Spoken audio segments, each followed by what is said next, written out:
feeling kind of thirsty. I'm trying to come back to you after. There's a shop over there still. What about Mossman? Yeah, Hold on, please. What'd you say? you man get what you I'm Bamboss. I'm a rapper, producer, I guess engineer, rapper. Yeah, I'm an artist in general. My project, Local, produced by me, mixed and mastered by my company, Volume Up. I guess it's about, I don't know, it's like drips and drabs of my upbringing, I guess a bit of my culture, my area, past experiences, and just an insight into my mind. A lot of the times it does start with the beat, which I beatbox in random places. So I could be taking a random shower, and then I'll just get like melodies in my head. So I quickly have to run out like half naked wet and grab my phone and just record the audio on my phone. And that's like the basis. So basically once I've beatboxed the beat is made. I just now have to add the sounds to make the beat. So once the beat is there, I'm probably playing it for the next couple of days. Then either a line will form and then I can just go off on one, or I have like lines that are already there in my notes, and whatever works, I just go with that. And then once that's done, I kind of have to make the tune then and there. If I don't, I'll lose the inspiration for that. In terms of, I guess, creative entrepreneurs, like, because I kind of do everything, not to say on my own, like I do have outside help here and there, but it's to kind of like execute the ideas that I might have difficulty, I guess, defining. So I might go to a friend of mine and give him a whole bunch of ideas, and it will help me form this mess into something beautiful. And then it's like, bam, is this what you're trying to create? And I'm like, yes, that's it. So I don't sleep until I get the idea done, and I execute all the ideas I have. Literally everyday life, past experiences, upbringing, different stories, then now conversations, because I'm a sociable person, so I tend to have conversations with damn near everyone I come in contact with. And if something triggers me in that conversation, I'll instantly pull out my phone and just write it down. For example, for the Local project, there's a song on there called Cost Cutter, which is a corner shop if you're from Ends. The beat was there, and this was during lockdown. The beat was there, I was hungry, so I literally, if you hear the song Cost Cutter, the first line is, let me get a Snickers and a Ribena, because I really wanted that. and then I just went off into a tangent, and the features that are on that song, I told them, listen, if you lot went to Cost Cutters and this guy was paying, what would you lot want? So everyone just went on that, what they wanted, and then continued. And then I had the intro made into a thing of, we're going to the shop and my guy's paying, what do we want? So that came off of me just being hungry, you know what I'm saying? And it kind of fit in.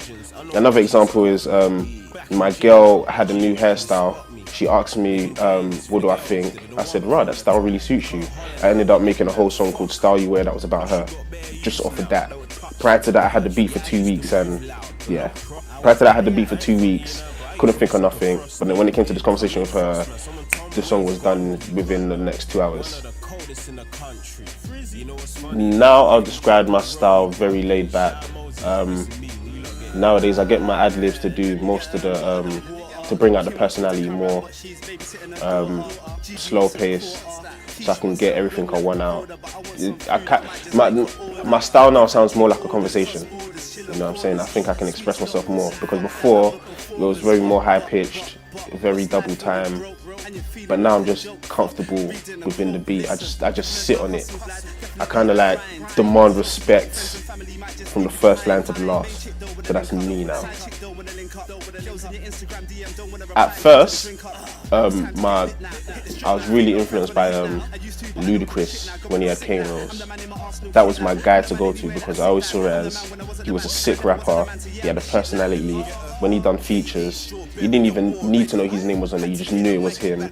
And he had a movement called Disturbing the Peace, which I really messed with. So at first, I kind of branched off of him. I copied him, and then slowly morphed into my own thing. So it's like, he had the personality, I had the personality. I tried to stand out in my verses.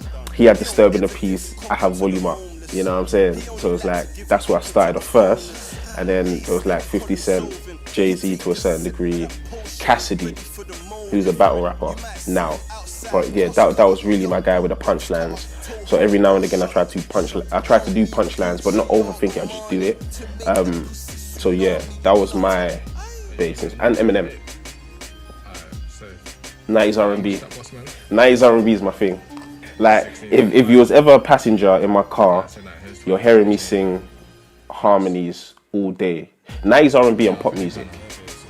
I listen to a lot of cheesy pop music. I just love the melodies. I've got like a 15-hour playlist of pop songs. If there was ever a TV show that was like, and it was a quiz show, and the topic was pop songs, I'd win. That's how invested I am in pop music.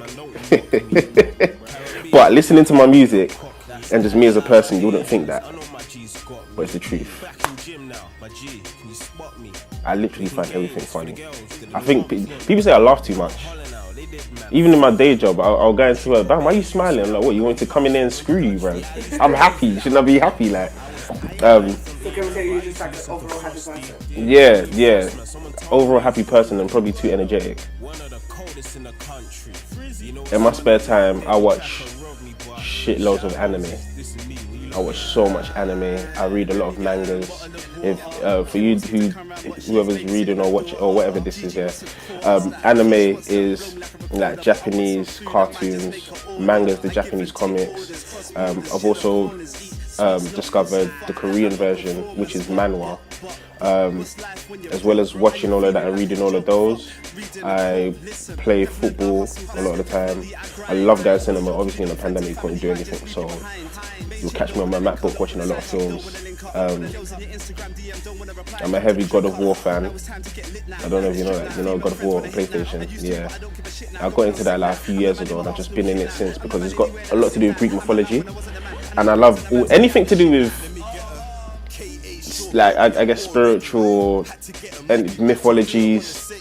I'm in there, you know what I'm saying? Like, I just love, I love it. Like, it's not the norm to people, but to me, I see it as the norm. So if something apocalyptic was to happen now, I probably wouldn't be surprised. I'll just think this is normal, but to the common person, it'll just be. But yeah, I want my legacy to be everyone I came across I inspired. Whether it was my energy, whether it was through conversation, whether it was through music, whether it was through action, whether it was from them watching me take on this music journey, because I've done a lot of stuff just through hard work alone. I mean, obviously there's got to be some sort of talent there, but in terms of hard work, I just keep going. So yeah, but more so to do with how I made them feel as a person. I'm trying to touch everyone in a good way. In terms of music, before I dropped Local, I was dropping singles, yeah? But this is my thought process. I see it as life is short. It's easy for me to drop a song and spend, I don't know, a year trying to promote it. But I've got so much more to say than just the one song, because I've got a very short attention span. So if someone I liked only dropped one song every year, I'll fall off of them, because there's only so many times I can reload that song or put it on my playlist. So I told myself, I even said it on one of the songs called East Delaware on the Local project, like, I used to drop one for the numbers before I was fancy. Now it's project after project, man, I swear on my mother. So I'm just going to continue dropping projects.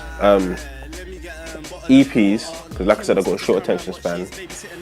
Shoot a couple videos and keep it pushing. I mean, push the songs as much as I can, but I'm just going to keep dropping projects because I've got a lot on my mind. Wherever that takes me, we'll see. In terms of like the company Volume Up, which I push the music under, I want to expand. I want to do eventually do a podcast. I want to do short skits. I want to do short films. It's right now I'm pushing it to be more than a label. It's like I'm trying to push it to be a creative house. So even when I mix and master other people's stuff, it comes on the Volume Up. When I direct videos, it comes on the Volume Up. So I want to expand that, like a bad boy or something like that. You know what I'm saying? I'm trying to have an overall like media company. You know what I'm saying? So that's like I'm not gonna say it's the end goal, but that's one of like the big. That's one of my big plans to execute. Bear in mind, it's forever growing.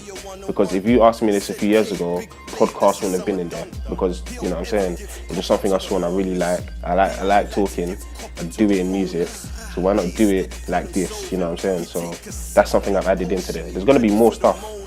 Come to me in 5 years' time, there'll be more ideas to execute, you know what I'm saying?